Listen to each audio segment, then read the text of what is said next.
Good morning. Here we are again. So a note, first of all, about the hymn we just sang. It's one of the few Native American hymns. This one's the Dakota hymn in our hymn book. I realize that singing one Native American hymn every year does not make everything okay, but it's a good reminder. It's a good reminder, especially at this time of year when there's all this, Thanksgiving stuff that's just historically inaccurate. So, just a little reminder that we have a duty to tell the story accurately. It's also important to try to make a distinction somehow between being thankful for what God has given and somehow being thankful for what we've taken from others. That just feels wrong, right? So it's a tricky season. It's always tricky. But one of the things that Jesus reminds us about is that Thanksgiving is not primarily about stuff. It's not about being thankful for stuff. It's about being thankful for other things. And it's important to remember that right now, because we're about to enter the great season of stuff. The great season that teaches kids that life is all about getting more stuff. And so part of what we try to do in this community is sort of vaccinate each other against capitalism. And unfortunately, this is one of these vaccines that requires a lot of boosters. It's sort of like you need a weekly booster shot of this because the noise otherwise is so loud, it tends to drown out the message of Jesus for the message of more stuff. It used to be a joke actually in our house that every Saturday I'd bundle the kids into the car and we go garage sailing, and our call, we go more stuff and we go garage sailing. The kids at least understood the irony of it. One of the ways to vaccinate ourselves against capitalism, against the excesses of the society we live in, is to battle the anxiety. It's to battle the worry that capitalism feeds on, that the acquisitive mind feeds on. Like, we need more because we're not going to have enough. We need more because the future is not secure. We need more because we know, we don't know what's coming. Right? We need to get more. And Jesus reminds us that we're not thankful. When we're thankful, we should be less worried. So that's how we're going to go through the traditional Thanksgiving service. It's going to be a don't worry service, which I think is related. And while Jesus, says, don't worry, and Paul says the same thing, right? In Philippians, the passage that was read, do not worry, right? It's the same Greek word in both cases. So if you want to learn a Greek word today, the Greek word is merimnate. But if you're going to learn merimnate, you have to learn the other word, and that is may. And the Greek word may means don't. And so it's always may merimnate, not do more of it. Don't worry. I realize that do not worry is not helpful advice by itself, right? It's like saying, don't think about elephants. What are you thinking about? So don't, right? So someone's worrying, saying don't worry isn't going to get you very far.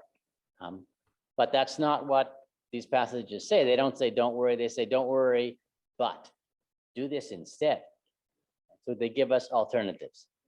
So here are 5 things, according to these passages, that we can do rather than worrying. So number 1, trust God. Right? Don't worry about anything. Let God take care of it. God takes care of birds. God takes care of flowers. God's probably going to take care of you too. Consider the lilies. But also remember, right, and recognize that trust is hard.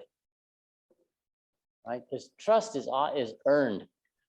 We trust people because they have proved themselves to be trustworthy.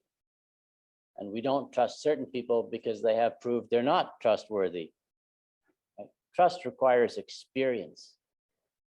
And that means that we have to, right? With God, I think it's so often like, well, we got to sort of take the first little step, and we got to trust God a little bit, see how that works out. God willing, it works out well, right? And then maybe a little more, right? So experience is an important part of trusting in God. Another part of trusting in God is community reinforcement. So one of the reasons that we do sharing of joys and concerns and things like that, right, is to tell each other the stories of things we trust in God for, and then later tell the stories of ways that God has been faithful. And then we reinforce each other's trust. And it's hard because it's easier to trust things we can, and they're nice and concrete that we can see. But still, something to do rather than worry. Second thing Jesus suggests rather than worry is strive for the kingdom, right at the end of chapter 6 there. Because the reality is you've only got so and so much time and so and so much energy. And if you're striving for the kingdom, you have less time and energy to worry. Just simple math.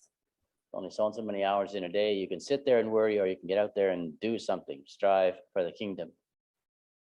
So you figure out what the goals and the priorities of the kingdom are, and you go and do those. You live those. You head toward positive things rather than worrying about what might happen. Again, these aren't like perfect ideas that are going to alleviate all the worries in your life, right? But little things that help along the way. One of the interesting things that Jesus does when he talks about do not worry is he pairs it with gentleness, right? Oh, no, sorry, wrong line. He pairs it with righteousness, right? Do not worry, right? Strive for the kingdom and his righteousness. Because righteousness is about how, right? It's about like as we work for the kingdom, we have to do it right. Because if you don't get there the right way, you won't get there. If you try to strive for the kingdom by cheating and stealing and through violence, there's just no way that you can't get there that way. Right? The righteousness is part of this. So those are the two from Jesus, and now we have three from Paul. And I realize we don't use Paul a lot in this church, but maybe it's helpful. Sometimes I think about Paul as a baseball player, right? And Paul as a batter is the guy who hits like lots of home runs, 20, 30, 40 home runs a year, right? But otherwise, he strikes out a lot, and so what do you do with a guy like that who's on your baseball team? Like a lot of really good home runs, and you need those. But otherwise, it's pretty sad, right? And that's sort of the way Paul's writing is for me. It's like when he's on, it's just such great stuff. And then you get to the middle of some of his arguments, and it's just like I don't even understand this. And we can try to make sense of this, but it's not working. So this anyway, for me, like the Philippians 4, this little chunk that we just read is like grand slam. Paul just hit this one out of the park. So if those of you who don't do baseball metaphors, I apologize. We'll try something else next time. Rejoice in the Lord always. I say it again, rejoice. This is Paul, the baseball player. This is also Paul, the prisoner. Right? This is a guy who's sitting in some sort of jail, at least, right? Saying, rejoice in the Lord always, right? He was an unusual sort of dude, right? Rejoice in the Lord always. And it's hard to be it's hard to be joyful and worried at the same time. One of the things you can do if you're worried is find things you're thankful for, right? Name 3 things, name 5 things, name 10 things. How many can you get to that you're thankful for? And the worry gets smaller. And Paul is the one who pairs it with gentleness. Rejoice in the Lord always, let your gentleness be made known to all. And this is an important theme in Paul. It's not like this is the only time he mentions it, right? So for those of you who are in the sanctuary, you can sort of see that the eye chart over back there that's been it's been hanging there for years already, actually. Right? Does anyone remember what the eye chart is for? For those of you who are on Zoom land who might remember the eye chart, what's the eye chart for?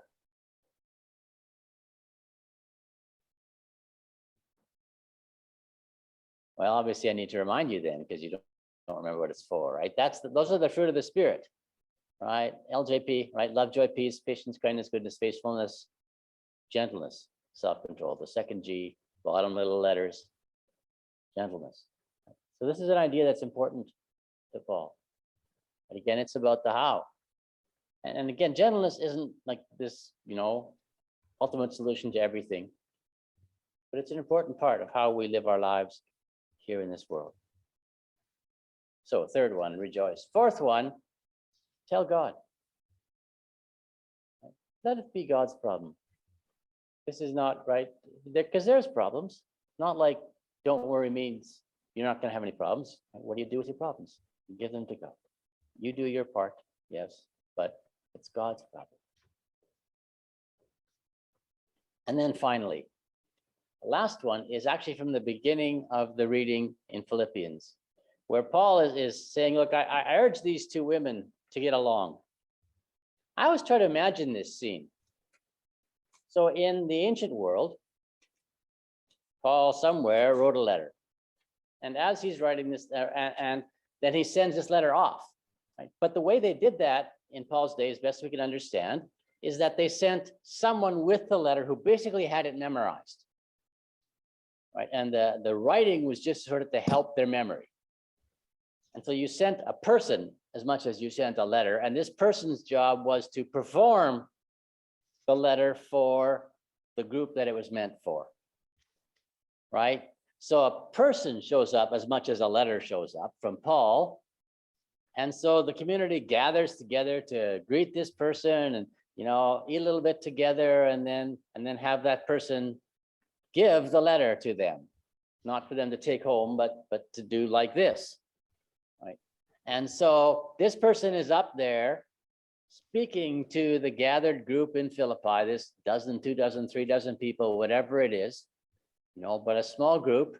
And suddenly the person speaking goes, oh, by the way, I urge these two women to get along. Imagine how those two women felt at that moment. Like, because, you know, like, where are they going to hide? Just like, oh, geez, that's us. Right? But then he also goes on to say some really nice things about them, about how important they are and how hardworking they are and how, you know, like how central they are to the gospel, but they need to get along. So, right, but not only that, not only do they need to get along, but in the next verse, right, yes, and I ask you also, my loyal companions, that is the rest of them, help these women. Right? So the last thing I think you should do if you got a lot of worry is get help.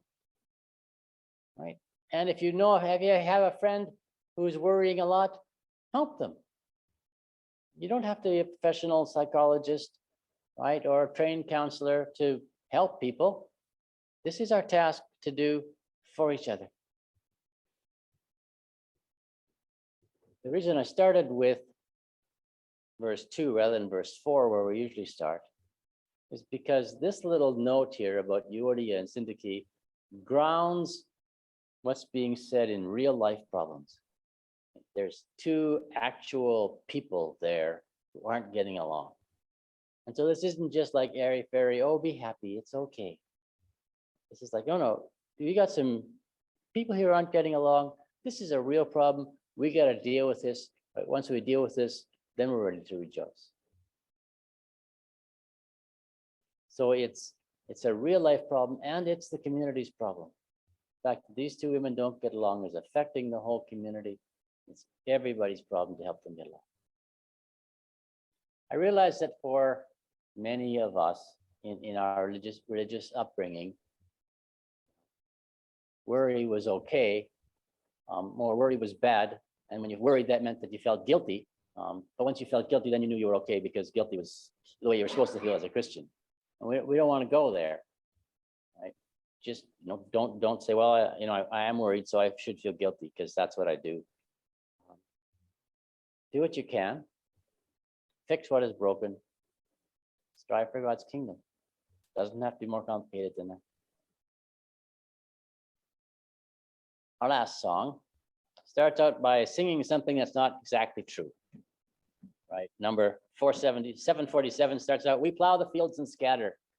It's been about 50 years since I've plowed a field. I have actually plowed a field. Has anyone else here plowed a field? Okay.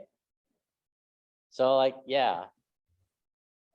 It's worth saying this because, you know, yeah, some of you garden, some of you don't garden, but most of us right? Go to Kroger, right? And but it doesn't sing the same way. We go to Kroger and so anyway, we plow the fields and scatter.